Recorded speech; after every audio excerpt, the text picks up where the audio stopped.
ஓம் நமோ பகவதே ஸ்ரீ ரமணாய. இப்போ fast food delivery பண்ணுற மாதிரி இந்த 3 நிமிஷம்தான் அவன் ஷார்ட்ஸ் கொடுக்குறான். அதுதான் என்கரேஜ் பண்ணுறான். பேசவே பேசாதுங்கிறான். அவளுக்கும் அதுதான் பிடிக்கிறது. இந்த 3 நிமிஷத்துக்குள்ளே பேசுகிற மாதிரி இப்போ இந்த ரமணர் டாபிக், அருணாச்சலம் டாபிக்லாம் அப்படி கிடையவே கிடையாது. அதிலெல்லாம் சுருக்கி தான் பேச முடியாது. பார்க்குறவா பார்க்குறா, 2 பேர் பார்க்குறா, 3 பேர் பார்க்குறா.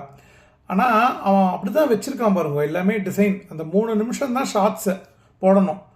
அப்போ அந்த ஃபீட்ஸில் இன்க்ளூட் பண்ணிடுறான். அது நிறைய பேர் பார்க்குறான். ஏன்னா அவளுக்கு எல்லாமே ஃபாஸ்ட் ஃபுட்டாக வரணும். நம்மளுடைய ரமண கதை அப்படி ஃபாஸ்ட் ஃபுட்டெல்லாம் ரமணருக்கு என்ன முதல்லேருந்தே பொறுமை தான். அவர் மௌனமாக இருப்பார். அதுலேயே 3 நிமிஷம் போயிடும். இப்போ ரமணட்டெல்லாம் இவெல்லாம் மௌன உபதேசம் வாங்கிக்கிறான்னு போனான்னு வச்சுக்கோங்களேன்.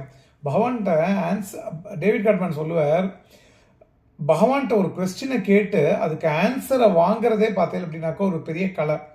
என்ன ரீசன் அப்படின்னா, பகவான் என்ன பண்ணுவார், இப்போ நீங்கள் ஒரு கொஸ்டின் கேட்ட உடனே அப்படியே சைலண்ட்டாக உள்வாங்கிப்பார். அந்த தட்சிணாமூர்த்தி சுரூபமாக அப்படியே தெரியவார் பகவான். சைலண்ட்டாக அந்த கொஸ்டினை உள்வாங்கிப்பார். அதுக்கப்புறம் அந்த செல் ஃபுல்லு அந்த ஆத்மா இருக்குது பாருங்க, அது ப்ராம்ப்ட் பண்ணி ஏதாவது ஆன்சர் கொடுக்கணும்னு அந்த ஆத்மா நினச்சதுன்னா கொடுக்கும். சாரதாம்மா சொல்லுவா, sometimes the self consumes your question. நாங்கள் ஒன்றும் ஆன்சர் பண்ணணுன்னே இல்லை, அந்த ஆத்மா உள்ளே வாங்கிட்டுருவோம் கொஸ்டினை டபக்குன்னு.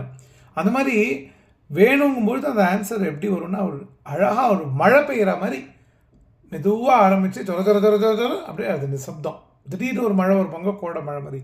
அந்த மாதிரி ஒரு பாவத்தில் பகவான் அந்த தட்சிணாமூர்த்தி ஸ்வரூபமாக silence is the best teaching அப்படின்னு சொன்னார். ஒரு அன்பர் இப்போ கேட்டிருந்தார், ரமண மகர்ஷியோட ஒரிஜினல் டீச்சிங் என்ன ஒரு கமெண்ட்டில், அது உங்களுக்கு தெரியுமா, வச்சிருக்கேலான்னு கேட்டார். அது ஒரு பியூட்டிஃபுல் கொஸ்டின். அதாவது ரமண மகர்ஷியோட ஒரிஜினல் டீச்சிங் பார்த்தேன் அப்படின்னாக்கா சைலன்ஸ் தான் டீச்சிங். அதுக்கப்புறம் தான் நான் யாருங்கிற ஆத்ம விசாரமே. என்னால் சும்மா இருக்க முடியல பகவானே அப்படின்னு சொல்லும்போது தான் யாருக்கு போய் சும்மா இருக்க முடியலன்னு பாருன்னு பகவான் சொல்லுவார். அதனால் பகவான் மதுரையிலேருந்து இங்கே வந்தபொழுதும் சைலன்ஸ் தான். பகவானோட ஃபஸ்ட்டு டீச்சிங் யாருக்கு கொடுத்தார்? பகவானோட ஃபஸ்ட்டு டீச்சிங் மதர் அழகம்மாளுக்கு பகவான் கொடுத்தார். மதர் அழகம்மாளுக்கு பகவான் பவளக்குன்றில் கொடுக்கும் பொழுதோ நடத்தி வைப்பவன் ஆங்காங்கென்று நடத்தி வைக்கிறான்னு ஈஸ்வரனை சொல்கிறார். ஈஸ்வரன் தான் பலனை கொடுக்குறார். கர்மஃபல தாத்தாவாக இருக்கிறது ஈஸ்வரன்.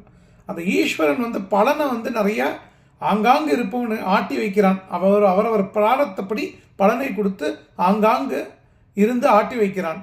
அதனால் எது நடவாதோ அது என்ன முயற்சிக்கணும் நடவாது. எது